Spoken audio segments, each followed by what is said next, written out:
The divorce papers were signed on a rainy Thursday afternoon. I remember the way she smiled as we walked out of the courthouse, radiant, almost glowing.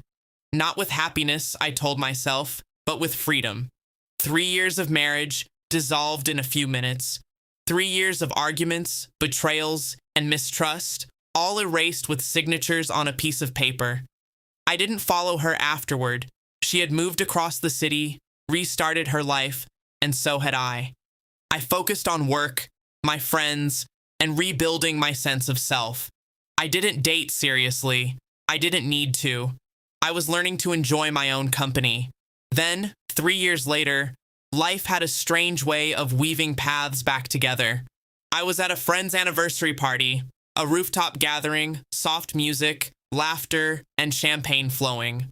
I had arrived alone, dressed sharply, carrying myself with the quiet confidence that comes from surviving heartbreak. And then I saw her. She was across the room, in a red dress that caught the light perfectly. Hair loose, lips curved in a smile. She hadn't noticed me yet. Her expression shifted when our eyes met. First surprise, then a flicker of recognition. I walked over slowly, letting the moment stretch. She froze, mid-conversation, her drink halfway to her lips. "Raghav?" she said, barely audible. I smiled politely. "Yes, it's been a while."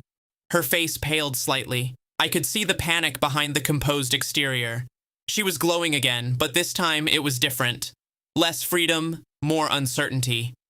"I didn't expect to see you here," she said, trying to regain control. "Life is unpredictable," I replied. Calm, measured, detached. She laughed nervously, a sound I remembered well. "You look different, stronger." I nodded. "Time does that." Her eyes darted around the party. I'm with friends." I followed her gaze. She was trying to gather support, an army to shield her from the past. "I see," I said quietly. "Do you want to talk?" She shook her head, flustered. Not really." I leaned slightly closer. "Funny. I used to think we couldn't stop talking." She avoided my eyes. I could see her pulse quicken. The confidence she had carried at the divorce, the glowing freedom, was now tinged with fear. Things have changed," she said quickly. "Yes," I replied. "They have." She swallowed hard, searching for words. You seem happy." I smiled faintly. "I am." Life moved on. She nodded slowly, lips pressed together. And then finally, she asked the question that had been buried under pride and anger for years. Do you forgive me?" I paused, not because I was unsure, but because the answer no longer mattered. Forgiveness wasn't about her.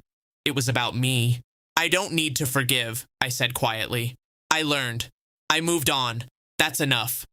Her eyes widened, and she stepped back instinctively. I left her there, in the middle of the party, surrounded by strangers. Her glowing smile was gone, replaced with the realization that the man she thought she had broken was no longer hers, and hadn't been for years.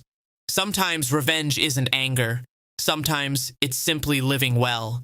And 3 years later, seeing her flustered, uncertain, stripped of the arrogance she once wore like armor, that was more than enough.